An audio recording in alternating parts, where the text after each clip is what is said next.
I never imagined I would end up living in my own garage. But that's where I was, surrounded by boxes, a stained sink, and a thin mattress on the cement floor. The rule was simple. I stayed out here unless I was invited inside. Daniel called it house management. I knew it was control. Every morning I woke up stiff, my back aching.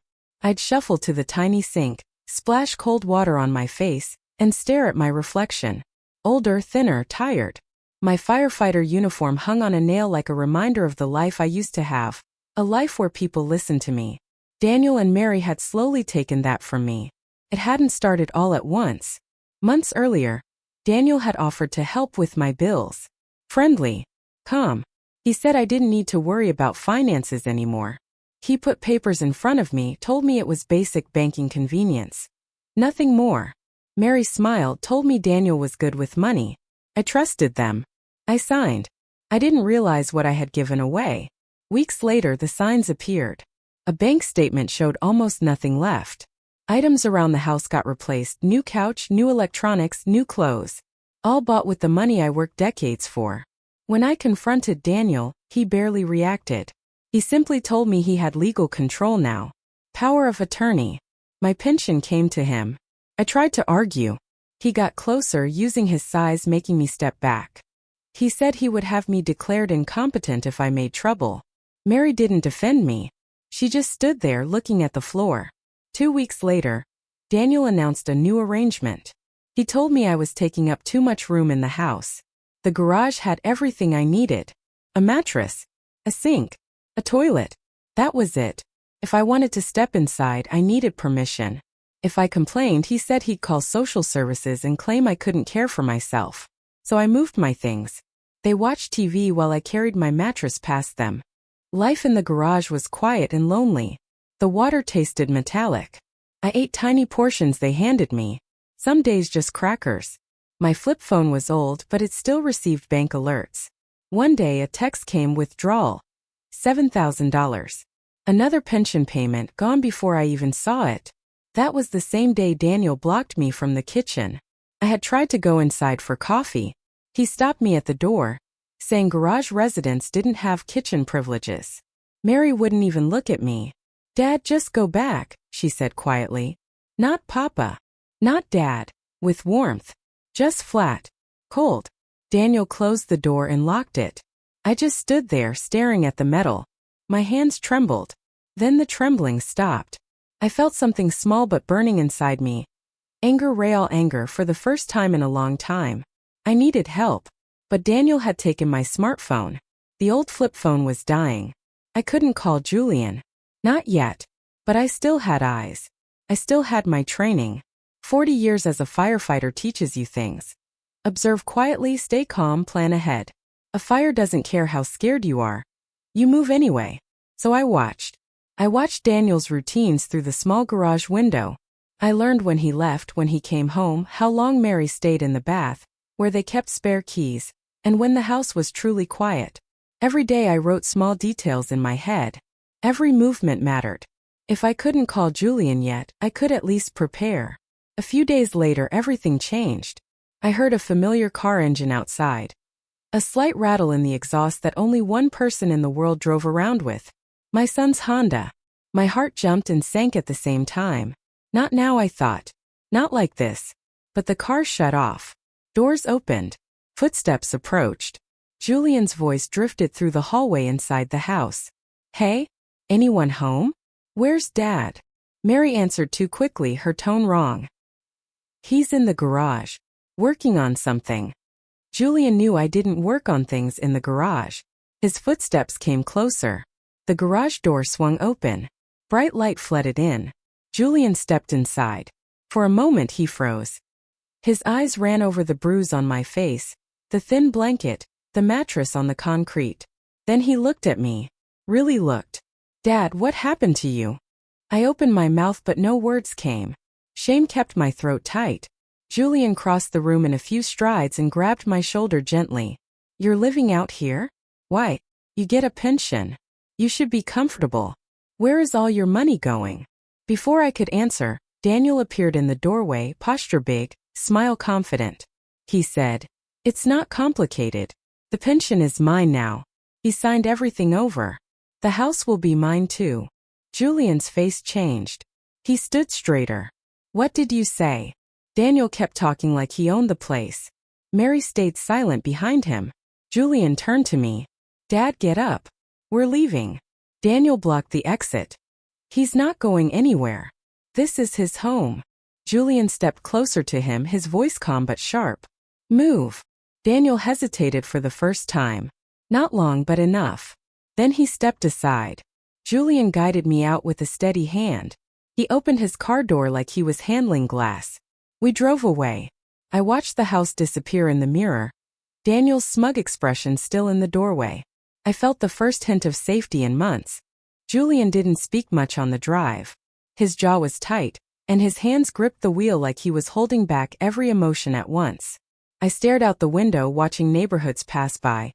Normal homes, normal families, people living ordinary lives. I wondered how long I had been pretending mine was still normal. We pulled into a hotel parking lot. A simple place with clean windows and bright lights. Julian got out and opened my door slowly. Inside the lobby, he paid for a room with a business card and told the front desk we were visiting family. The elevator ride was silent. The hallway smelled like detergent. When he unlocked the room, 2 beds, TV, fresh sheets. Something inside me loosened, like I had been holding my breath for months. Sit down, Dad, he said gently. I sat. He ordered food, real food, without asking me what I wanted. Steak, vegetables, bread, soup. When the plates arrived, the smell made my chest tighten. I didn't realize how hungry I really was until I picked up the fork. My hands shook. When did you last eat? Julian asked softly. I hesitated. Yesterday. 3 crackers. He didn't say anything, but the look in his eyes said enough. I ate slowly, only half the steak. My stomach wasn't used to food anymore. He wrapped the rest, put it in the fridge like he already knew I'd need it later. Then he pulled out a notepad, clicked a pen, and sat across from me like a man preparing a report. Okay, he said, voice steady. Start from the beginning. When did Daniel first mention taking over your banking? So I told him. Month by month. The friendly suggestion. The paperwork. The shifts in behavior. The new purchases. The garage. He took notes the whole time, dates, words Daniel said, amounts taken.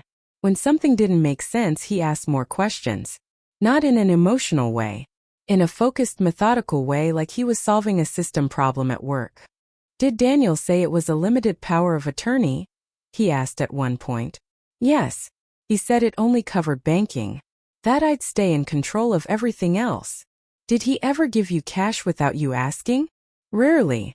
Julian wrote that down. We went through everything, the missing pension checks, the credit card charges, the threats, the garage move. He paused at each detail like he was lining up puzzle pieces. When we finished, he closed the notepad and let out a long breath. Dad, this isn't just bad behavior. This is abuse. Real abuse. You should have called me. I didn't want to bother you, I said. He shook his head. You're not a burden. You're my father. The room went quiet. He stood up, walked to the window, then back. Okay, he said finally. Tomorrow I'm finding a lawyer. Someone who handles elder cases. We're not letting Daniel get away with this. I nodded, but part of me was still scared. Not of Daniel now, but of the process ahead. Courts, paperwork, outsiders looking at my bruises and the garage photos. Julian must have sensed it. He sat beside me. This isn't your fault, he said. And we're going to fix it. He slept in the other bed that night. I lay awake, staring at the ceiling, listening to the soft hum of the air conditioning. It felt strange to be in a real bed after so long, comfortable, safe, warm. The next morning, Julian drove me back to the house. He told me he had to head back to Boston for work, just for a short time. He needed to gather resources and contact lawyers. He promised he would call me every day. Before he left, he slipped a small phone into my jacket. Don't let Daniel find this, he said quietly. If you need me, message me. I nodded. My throat tightened. Julian drove off. I watched his car disappear around the corner. When I turned back toward the house, I saw Daniel at the window, smiling like he had won something. But he didn't know about the phone. He didn't know things were changing. I walked into the garage and sat on the mattress. I felt the hidden phone in my jacket, small but powerful. A lifeline. 1 week. I told myself I could handle 1 week until Julian returned with help. I had survived worse. Later that day, Julian texted. Arrived safely. Starting tomorrow. Stay strong. Each day after that, he sent short messages, updates about lawyers' advice, encouragement. They were small, but they kept me going. Daniel noticed my calmness and became suspicious. He searched the garage one afternoon while I was allowed 10 minutes in the house bathroom. He ripped through my belongings looking for a phone, money, anything. He found nothing. I had hidden the phone inside my firefighter jacket lining. A trick learned after decades of hiding tools during emergencies. By midweek, Daniel grew paranoid. He watched me through the window, trying to figure out why I wasn't begging anymore. Why I wasn't breaking. And then came the day that started everything, the day I began gathering proof. At dawn, I reached into my jacket and pulled out the secret phone. Julian had told me, document everything. So that's what I did. I took photos of the mattress, the cracked floor, the rusty sink, the temperature gauge showing the cold, the tiny blanket that did nothing. I found an old notebook in a dusty corner and began writing dates and descriptions of what had happened. Every conversation. Every threat. Every dollar missing. Daniel and Mary didn't know it, but I was preparing. For the first time in months, I felt like I had a plan. The following days felt long but different. I wasn't just surviving anymore. I was gathering evidence. Early each morning before Daniel woke up, I pulled out the hidden phone and took more pictures. I captured the peeling walls, the empty food containers, the broken heater, and the mattress that sagged like it had given up years ago. I photographed the bruises too. Some yellowing, some new. I didn't like looking at them, but Julian told me, "It's proof, Dad. You have to be brave." So I did it.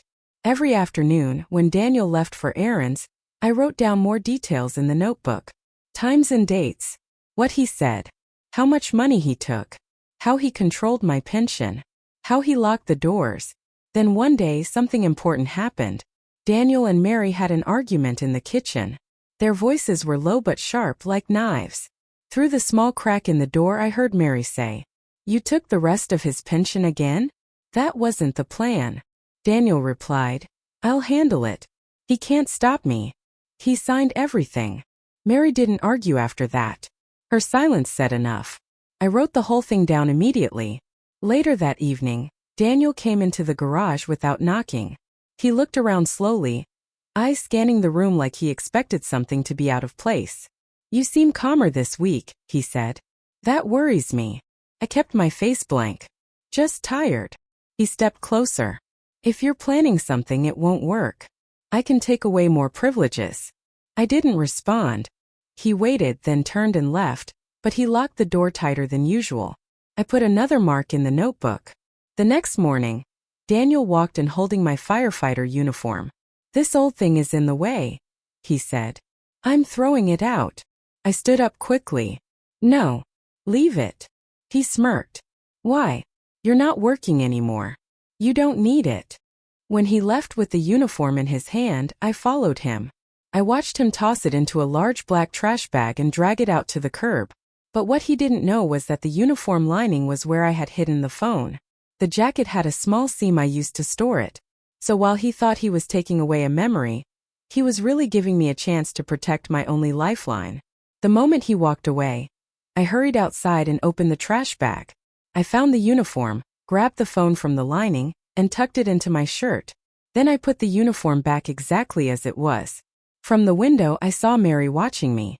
Not helping. Not stopping me. Just watching. It told me everything about where her loyalty stood. That night, something even worse happened. Daniel came home angry. Not normal angry, but loud, heavy footsteps, slamming doors, muttering under his breath. I heard Mary whisper, "Calm down." But he pushed past her. He stormed into the garage. "You told Julian lies," he said immediately. "No," I replied. Everything I told him was true. He grabbed the front of my shirt and pulled me close. "You're ruining everything. You think you can get him to take you away again? He's not coming back. He can't help you." I didn't fight. I just stared back at him. He shoved me against the wall, hard enough to make my side ache. Then he pointed at the mattress. "That's your place. Don't forget it." If you keep causing trouble, you'll lose even that. He left without locking the door this time. A mistake. I took a photo of the new bruise forming under my ribs. 2 days later, the hidden phone buzzed with a long message from Julian. Dad, I found a lawyer who specializes in elder abuse. This is serious. You're not alone. I'm flying back next week. Do not sign anything else. Keep documenting. I read the message 3 times. My hands shook, but not from fear, from relief. That same afternoon, Mary slipped into the garage while Daniel was in the shower. Julian arrived earlier than planned. It was a Friday afternoon. Daniel had left to run errands, though that usually meant spending more of my pension. Mary was upstairs. The garage was quiet. I was writing in the notebook when I heard a car door slam outside. I peeked through the window and saw Julian walking toward the house, moving with purpose, a folder tucked under his arm. My heart kicked in my chest. He'd come back sooner than he said. Maybe he didn't trust waiting any longer. He knocked on the front door. I couldn't hear the exact words, but Mary opened it, surprised. She stepped aside and he went in. A moment later, the garage door opened. Julian looked at me, really looked, taking in the scene again, but calmer this time. I've got everything, he said. The lawyer is ready. We just need your statement. I nodded. I've been writing everything down. And photos. Just like you said. He put a hand on my shoulder. Good. That's exactly what we need. We were interrupted by the sound of Daniel's truck pulling into the driveway. Julian's jaw tightened. Stay behind me. Daniel walked in through the house door, confused at first, then annoyed. Why are you here again? He snapped. We already talked about this. Julian didn't move. I'm here for my father. Daniel laughed, a short, sharp sound. He lives here. He chose this. He signed the papers. Julian opened the folder and held out a page. The lawyer reviewed everything. This isn't a valid power of attorney. You pressured him. That's illegal. And keeping him in the garage? Also illegal. Daniel's expression cracked for a second, only a second, then snapped back. He signed voluntarily. While under duress, Julian said. We're reporting this. All of it. Daniel stepped closer. You think you can just take him? He can't manage on his own. Julian didn't move. He already did. For years. Until you came. The tension in the room grew heavy. Daniel's eyes flicked toward the garage, toward me, like he was calculating what he could still control. But it was too late. Dad, Julian said loudly, go get your things. I grabbed the small bag I kept under the mattress, just clothes, the notebook, and the phone. When I turned back, Daniel was blocking the doorway. Julian stepped between us. Move, he said calmly. Daniel didn't. Julian didn't raise his voice. Move. This time Daniel stepped aside. We walked out together, father and son. Mary stood by the living room doorway, eyes lowered, saying nothing. She didn't try to stop us. She didn't say goodbye. She just let the moment happen, like she had been waiting for someone else to make the decision for her. Outside, Julian opened the car door. Get in, Dad. I sat down slowly. The seat felt too soft after months on that mattress. Daniel followed us out onto the driveway. He'll be back, he said loudly. He won't last out there. Julian looked over the roof of the car. We'll see. He got in the driver's seat. Without another word, he pulled onto the road and didn't look back. I watched the house shrink in the rear window until it finally disappeared behind a line of trees. For the first time in a long time, I felt the tension in my shoulders ease. At the hotel, Julian spread the documents out on the table. My notes, the photos, the bank statements, the lawyer's forms. You did great, Dad, he said. This is enough to build a strong case. I didn't know if I should be relieved or overwhelmed. Maybe both. Over dinner, real dinner, he explained the plan. File a formal report. Submit the photos and notebook. Freeze the accounts Daniel used. Reclaim my pension. Meet the lawyer in person. Get my housing situation sorted. And finally take Daniel to court. Felt like a lot. But Julian spoke slowly, making it simple. You're not doing this alone. I'll handle the details. You just tell the truth. I nodded. That night at the hotel, lying in a clean bed again, I looked at the ceiling and tried to adjust to this new feeling. Safety. I wasn't used to it yet. The next morning we drove to meet the lawyer. She was kind, direct, and well-prepared. She reviewed the photos carefully one by one. The bruises, the garage setup, the notebook entries, the bank withdrawals. "This is enough," she said. "This is more than enough." She asked me questions, respectful ones. Not rushed. Not accusing. She let me take my time. By the end of the meeting, she had a full case assembled. She told us the next step would be court, but that we had a strong chance of recovering everything Daniel had taken. Maybe more. When we left her office, Julian opened the car door and said, "We're getting your life back, Dad." I sat down and looked out the windshield. For the first time in months, I believed him. The court date arrived sooner than I expected. I had spent years fighting fires, dealing with emergencies, making decisions under pressure. Yet sitting in that courtroom felt harder than any blaze I'd faced. But Julian was beside me, steady and calm, and that made it bearable. Daniel and Mary sat on the opposite side, avoiding my eyes. Daniel looked confident at first, like he still believed he could talk his way out of anything. Mary just looked exhausted. The judge began by reviewing the documents. Page after page. My notebook entries. Photos of the garage. The bruises. The bank withdrawals. The so-called power of attorney. Daniel tried to interrupt once, saying, "He's exaggerating. He offered to stay in the garage." The judge didn't even look at him. "You will speak only when asked." Mary kept her head down. When it was my turn, Julian squeezed my arm. I stood slowly and told the court everything. Not in dramatic speeches, just simple facts. What happened? What was taken? How I was treated? How long it went on? I kept my voice steady, even when my hands shook. The judge listened carefully. When I finished, Julian handed over the photos I had taken. The garage, the mattress, the sink, the bruises. The judge took his time studying each one. Daniel's lawyer tried to argue that I had memory issues. The judge shut that down quickly. "He documented everything," she said.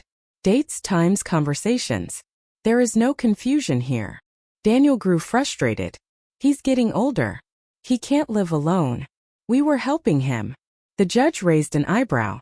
"By isolating him in a garage? By emptying his pension? By restricting his access to food and the house he owns?" Daniel stopped talking. Mary remained silent. She didn't defend him. She didn't defend herself.